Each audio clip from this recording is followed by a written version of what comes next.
simanyi oba Nabbanja anaabeera ne solutions mukazi wattu, kubanga obuzibu bwe tulina mu ggwanga lino nti obuyinza bwasigazibwa omuntu omu. Kakati bano bannabbanja baani abalala bonna bapakasi bajja gendawo wali bagaa tujja bikolako naye nga nebyayogerako tabitegeera era nga naye tabiinaamu ssuubi. Katusuubire nti abakulembeze b'abasuubuzi bwe banaagendayo eyo aye tebajja babuzaabuza babe ku nsonga ez'essimba, kuba tuze tubiraba. Twali wano nga twogerera abasomesa, katugamba abasomesa ba arts nabo omusaala gwongezebwe nga bannaabwe abalala, naye baayita abakulembeze baabwe ne babatuuzeeyo ne babakkakkanya ne babivaako. Kati obwenkanya tebabufuna kubanga abakulembeze babateeka mu kafubo wali etumanyi kikyatuukawo. Katusuubize nti abasuubuzi mujja sigala nga mulembeddeko ku nsonga zino, kubanga nsonga nkulu walina okubeerawo obwenkanya. Bainvesita bamusigansimbi nga bwe tubayita abachina baani bajja wano ne babawa ettaka lya bwereere ne bajjako omusolo okumala emyaka. Ensangi zino babawo ne ssente mubiwulira ba Pinetti baani. Naye ate abantu abo abajjanga bamusigansimbi gye biggweera nga ne mumafactory gye bakolera ebintu bino bavuddeyo, kati nabo bali ku street beetabe ne bannayuganda bano abatunda akamu akamu, kati ne bainvesita nabo bali mu kutunda kamu kamu. Kati abantu bagamba naye bano bamusigansimbi kikaaki? Tikati n'omuntu wa bulijjo ali mu retail bamulumbyeyo. Ensonga zino nazo tulina ozitunuulira. Abantu ab'amawanga amalala tubaaniriza wano e Uganda tulina buzibu, twaniriza buli muntu wa buli kika. Ffe wano tulinga abatabifiirako ddala, abantu ba bulijjo ne batambulira mu lulimi. Tulina okuzitereeza ensonga zino. Anjogere ku bigenda mu maaso mu kibuga e Nakivubo.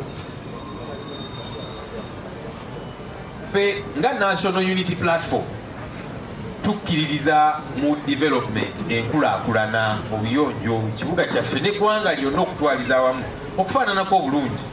Twajja wano we tuli e Kabula nga tewafaananika, naye kati mutunuulire ne tuyonjaawo ne tutereezaawo ne tutekawo zipeeva ne tulongoosaawo era wanyirira. Ekibuga kyaffe twagala kifaanane bwe kiti. Kuba waliwo abantu abayinza okulowooza mmwe temwagala nkulaakulana, tujagalira ddala kyovudolaba twabalagako nti kisobokera ddala ne tukitandikira wano ku kitebe kyaffe wano. Ekitebe kya NUP kye kisinga obulungi n'obunene n'ebirala byonna mu ggwanga lyonna, bibiina byonna bimuwulira ebyo. N'ebibiina ebibaddewo okumala emyaka 40 nga biri mu gavumenti tebalina kitebe kinyirira nga kino, tebakiyina. Naye ffe tulaga bannayuganda nti yes, twagala orderliness, twagala enkulaakulana. Kyovudolaba twakola kino n'ekibuga kyaffe twagala kinyirire kifaananeko bwe kiti. Naye nga bwe tukolerera ekyo tulina okugoberera emitendera nga bwe kirina okubeera, abantu baleme kwekwasa. Nina ka vidiyo ke nalabye nga kalaganga Nakivubo kyano bagenda ogitereeza yonna efaanana obulungi. Ne ngamba singa kino kiba kikoleddwa oba oli awo kyalibadde kirungi. Naye nenzijukira mangu nti baatulaga bu vidiyo bwe bumu obw'eddwaliro erya Lubowa Hospital. Bu vidiyo twabulaba emyaka n'ebisiibo biyise, eddwaliro terutulirabanga. Nagenda ne babaka bannange ne batugaana n'okuyingira kuba teri kigenda mu maaso. So kati buno ate nga ssente zibaweebwa buli mwaka, kati n'akatabalika kaawera triliyoni ku ddwaliro lya Lubowa, naye tetuliraba. Ate nga bu vidiyo twabulaba ne tusanyuka ne tugamba singa tubeerako n'eddwaliro weerityo nga wano e Uganda kijja kuba kirungi. Kati buno bu vidiyo fe abamu tebutukyamula nnyo kubanga tuzze tulaba abatusuubiza ebintu eby'enjawulo ne tugamba singa bambi kikolebwa ne kitakolebwa. Kyetwagala ebitongole biweebwe omukisa bikole bituukize obuvunaanyizibwa bwabyo. Nalabye ebbaluwa yawandikiddwa Mwami Museveni, yatuula ye kennyini n'agamba nti kakati wadde ekifo ekyo genda okikulaakulanye nassaako omukono. Kati awaliwo obuzibu kubanga omukulu ono bw'aba atandise okutereeza ekifo ekyo, ani agenda okumusupervisinga? Kubanga SCCA yirina okusupervisinga, egendeyo bagambe nti kakati omwala gulina kubeera saizi bweti, tokukendeeza kubanga amazzi agayitamu galina kuba mangi, anti kakati wano kolawo bwoti kolawo bwoti. Kati aba SCCA tebalina buyinza obwo kubanga si be bamuwadde olukusa. Kati awe wali obuzibu. Ffe enkulaakulana tugiyagala, oba hamu yagikolako oba ani oki, naye lwaki tetugoberera mitendera mituufu? Approval tugifune mu butuufu bwayo. Kati awo tujja kusobola okusupervisinga obulungi. Naye kati amugambako yenna ne waba KCCA oba ani ajja bagamba mwe temulina kye mungamba kubanga si mwe mwampa olukusa. Kati awo wali obuzibu. Ekitegeeza ne mu vidiyo bwe tulaba ayinza osalawo okukola ebirala ebibye, teri agenda mugambako kubanga olukusa yalujja mu State House. Twali ku nsonga z'eddwaliro ly'e Lubowa. Minisita ow'ebyobulamu, minisita wa health, kubanga ministry yevunaanyizibwa ku projekiti eyo.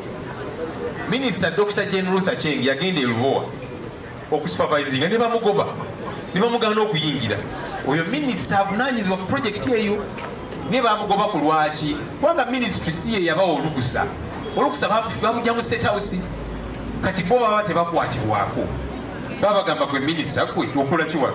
Si kuwatuwa olukusa era si gwotuvunaanyizibwako. State House ye bavunaanyizibwako.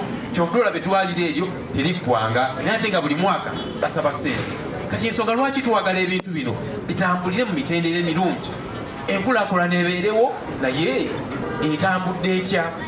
Tusagala wabeerewo omuntu yenna alowooza nti twagala kutogera kibuga kyaffe, twagala kinyirire nga wano ekavulewo wanyirira, naye tutambulire ku mitendera nga bwe kirina okubeera. Bwe kisigala nga kiri awo bwe kityo nakiri ffenna tusigala awo bwe tutyo, naye tugamba tutambulire ku mitendera emituufu. Very briefly in English, I see the weather is changing. One, we want to condemn the violence that we saw meted out against traders who were protesting peacefully yesterday. They decided to lock their shops, stand outside their shops and blow whistles peacefully. And then we saw the brutality by police and the military meted out against them. In the past, they have always said, you people, you go and close off roads, disrupt traffic as you protest. But now they were at their workplace premises. You see, as leaders, we ought to listen to the concerns of the people. When we meet their concerns with violence, it only makes matters worse. A remedy does not come through. These traders are saying taxes occasioned on them are high through the roof. Those concerns need to be listened to. We have said several in Parliament, there's a lot of unfairness when it comes to our tax regime. There are people who don't pay taxes, gold exporters. Billions upon billions of shillings of unpaid taxes. Why? Because those who are dealing in gold are the powerful, the connected people.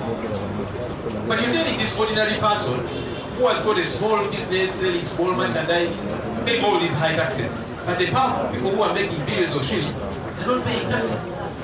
It's not fair, it's not right. Many people have been given tax waivers and tax freedoms. We have quarreled with the Minister of Finance, Parliament. He comes and says the government is proposing to waive taxes from this company. Why? Because the owner, the proprietor of the company got a huge loan and so on. Let's waive. And on our end we say, but wait a minute. All other business people have got loans also. They've got issues. Why doing it for a few and not others? There's unfairness. All these concerns have got to be attended to. Of course, government in the election year is nobody interested in taxes, man. Because of the upcoming election, they need money which they use to go out there, bribe people and so on. That's why now they are pressing and roughshoring over the ordinary folks. But there are other people who are not paying taxes. Why? I learned that the leadership of the traders is going to meet the Prime Minister, Right Honorable Nabanja. I doubt she has a solution for them. Because unfortunately in this country, all power of institutions or offices is wielded by one man. That's wrong, that's problematic. But our hope is that the voices of the traders will keep going higher to say we need fairness regarding this matter. Foreign nationals like Chinese and others are welcome in Uganda. As a people, we are very welcoming. But you see, there's a problem. in the way these so-called investors get to be treated. They come here, they get free land, tax waivers, of late we even give them money, can you imagine? But now, those who came as investors to start up industries and so on, they have now gotten down to where our ordinary people are, and they're also paying retail. That's problematic. Who is regulating all these different things? Because you came as investors. How did you end up becoming petty traders? And thereafter, you know, crowding out the ordinary folks. So we are welcoming people, and everybody is welcome. But we need to regulate these issues. And those are also concerns that the traders do have. What's happening in Kampala, the proposed development of Nakivubo channel and so on, as the alternative government, people who are warming up to take government, we want development for our city, for our country. And we approved that when we came here at Kampala. This place was an eyesore. It was not good to the eye. But we fixed it. These papers, this what, the painting and so on, harm or anybody else. One development, but can we follow the rightful procedures? I saw that video, that artistic impression of what the channel is going to look like, and I said this looks good. But then I quickly remembered they showed us similar artistic impressions of Lubowa Hospital, which has never come. So people have been beaten once, and they've seen all these different issues, and that's why they are concerned. We welcome this development, but can we follow the rightful procedures? I saw that letter written by Mr. Museveni saying, I have given this land to this investor to go ahead and develop. There's a problem with that. What happened to the institutions that are meant to look at the plans, approve them, where there's all these technical people? Mr. Museveni is not an engineer. He's not a developer. We have people who do that. That's why they're hired and paid monthly. Can they do their job? They get to assess. That way it becomes easy to supervise. Because now, who is going to supervise this project once it rolls out? Because when SCCA engineers and all the other relevant authorities go to supervise and say, look, the channel is supposed to be this size, why are you narrowing it? Why are you doing this? Can you do this? They will not be given audience. Why? Because the permission was granted in State House. I saw that with Lubowa Hospital. The Minister of Health, and the Minister of Health is the one in charge of that project. Dr. Jane Ruth Acheng, the Minister of Health, went to the site to inspect it, and she was sent away, she was denied access. Why? Because Pinetti got permission from Mr. Museveni, not from Dr. Jane Ruth Acheng or the Ministry. That's why she cannot get therein and supervise. The same thing will happen to Lubowa Hospital because we did not follow the rightful procedures. Once you lock out all these different relevant authorities, the persons become untouchable. Because whoever will go to supervise, KCCA or otherwise, he will say, but you're not the one who gave me approval. I got it from State House, so I can do whatever I want. That's a problem that needs to be remedied. So, we want institutions to function and to function properly.